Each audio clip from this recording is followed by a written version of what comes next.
ಮಾಧ್ಯಮದ ಸ್ನೇಹಿತರೆ, ಕರ್ನಾಟಕ ರಾಜ್ಯದಲ್ಲಿ ಒಂದು ಜನವಿರೋಧಿ, ಹಿಂದೂ ವಿರೋಧಿ ಸರ್ಕಾರ ಇದೆ. ಅವರಿಗೆ ಕೇವಲ ಅಲ್ಪಸಂಖ್ಯಾತರ ಭಾವನೆಗಳು, ಅವರ ನೋವುಗಳು ಮಾತ್ರ ಕಾಣಿಸ್ತಾ ಇದ್ದಾವೆ.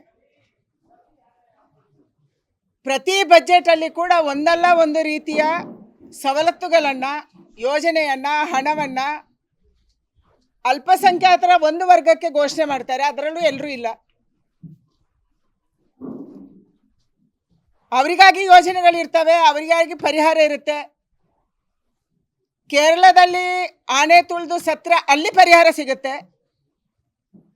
ಕೇರಳದಲ್ಲಿ ಪ್ರಿಯಾಂಕಾ ಗಾಂಧಿಯವರ ಕ್ಷೇತ್ರಕ್ಕೆ 10 ಕೋಟಿ ಕೊಡ್ತಾರೆ.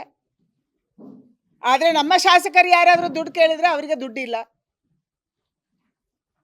RCB ಅವರೇ ತಂದುಕೊಂಡಂಥ ಸಮಸ್ಯೆ. RCB ಸರ್ಕಾರದ ಯೋಜನೆ ಅಲ್ಲ, ಸರ್ಕಾರದ ಗೇಮು ಅಲ್ಲ, ಅಥವಾ ಯಾವುದೋ ಒಲಿಂಪಿಕಲ್ಲಿ ಗೆದ್ದು ಬಂದವರು ಅಲ್ಲ. ದುಡ್ಡಿಗಾಗಿ ಆಟ ಆಡಿದವರು.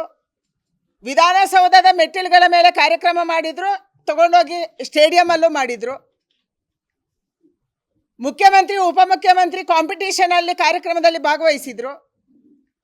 ಅಲ್ಲಿ ಕಾಲು ತುಳ್ತಾ ಅದಕ್ಕೆ ಸತ್ತವರಿಗೆ ದುಡ್ಡು ಕೊಡ್ತಾರೆ. ಆದರೆ ಯಾರು ಗಣಪತಿ ಉತ್ಸವದಲ್ಲಿ ಅಥವಾ ಮೆರವಣಿಗೆಯಲ್ಲಿ ಸಾಯ್ತಾರೆ ಮತ್ತು ಗಾಯಗೊಳ್ತಾರೆ, ಅವರಿಗೆ ದುಡ್ಡು ಕೊಡೋಕ್ಕೆ ಇವ್ರ ಹತ್ರ ದುಡ್ಡಿಲ್ಲ.